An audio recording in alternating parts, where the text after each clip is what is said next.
남편에게 무자비하게 폭행을 당하면서도 자신이 만든 음식을 남편에게 권하는 베트남 이주 여성. 오빠 아직 없어요. 갈비뼈가 부러질 정도로 중상을 입었지만 여성은 이런 사실을 외부에 알리지 못했습니다. 모든 게 낯선 외지에선 주변에 도움을 요청할 수도 없었습니다.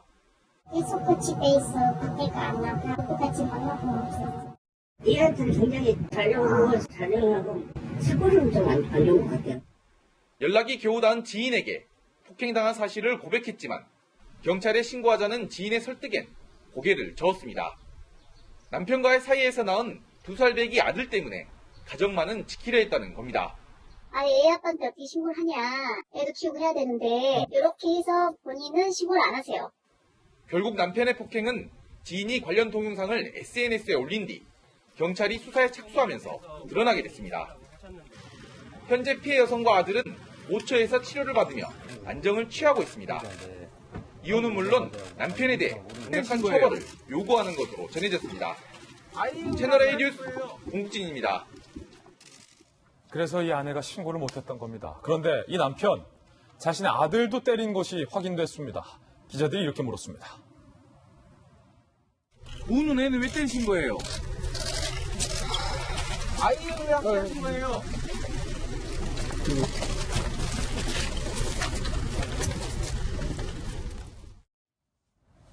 이 여성은 3시간 넘게 폭행을 당해서 결국 갈비뼈가 골절당한 부상을 입었는데 조금 전 리포트에서 보셨듯이 이 대목에 저희는 다시 한번 좀 집중을 해서 봐봤는데요. 정말이지 폭행을 당하면서도 끝까지 가정을 지키려 했던 이 베트남 아내의 눈물겨운 노력이 더욱더 가슴을 아프게 만드는 대목이 있었습니다. 바로 이 대목입니다. 네? 오빠 아직 없어요.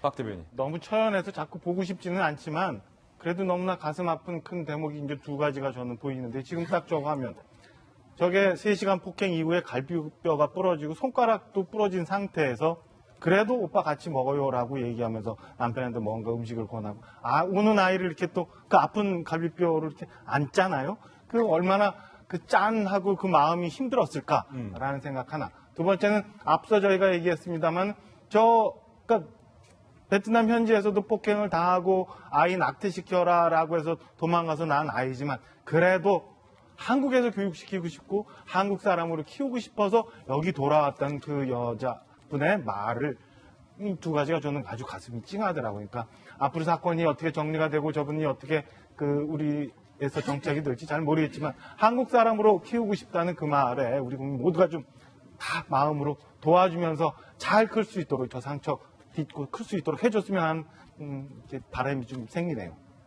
우리 형법에 보면 말이죠. 그러니까 상습이 붙은 죄가 있어요. 그러니까 상습 사기, 상습 폭행. 근데 이거 상습이 붙어 있는 것은 그 사람이 사실은 어떤 심리적으로 습벽이 있는 거거든요. 그래서 이제 엄벌하게 처벌하는 거예요. 그런데 아까 그 피해자께서 신고를 왜 안 했을까? 이제 그 부분들을 한번 볼 필요가 있는데 우리나라가 지금 2017년 기준으로 따지면 이주에서 결혼한 여성이 13만 명이 넘습니다.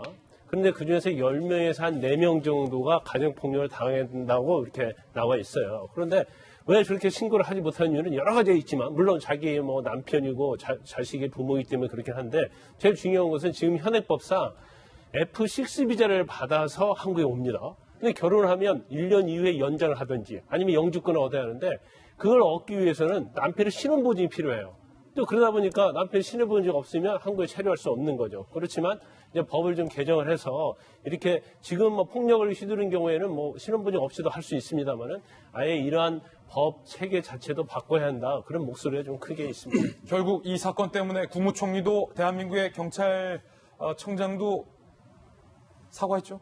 예, 그렇습니다. 민감용 경찰청장도 그랬고요. 이낙연 국무총리도 우리나라를 방문하고 있는, 우리로 말하면 경찰 총수죠. 베트남의 그 치안 총수가 방문을 해서 그 교환 교류를 하고 방문을 했는데 그에게 한국 국민을 대신해서 사과하고 엄정히 이 문제를 처리하겠다고 약속을 했습니다. 이제 우리 우리 사람이고 우리 국민입니다. 그러니까 당연히 베트남 국민들에게도 죄송한 게 있습니다만 우리 국민으로 우리 공동체 안에 들어와 있는 사람에 대한 이런 그 나쁜 짓을 한 것과 관련해서는 우리 형법을 엄하게 다스려야 된다고 생각을 합니다. 하나만 말씀드리면 가정폭력이 있었던 집에서 성장한 아이가 다시 가정폭력을 일으킬 가능성이 상당히 높다라고 하는 연구 결과가 있습니다. 그렇군요. 대한민국의 아이를 가정폭력의 또 다른 어떤 피해자로 결국은 자기가 가해자로 이렇게 키우도록 두지 말아야 됩니다. 가정의 문제라고 생각하지 않고요. 베트남 혹은 뭐 다른 이주 여성의 문제가 아니라요. 대한민국 사람들과 관련해서 또 미래 우리 대한민국 국민에 대한 어떤 배려까지 생각한다면 우리의 문제다. 예, 우리의 문제입니다. 예. 이 남편에 관한 이야기, 새로운 이야기들 전해드렸습니다.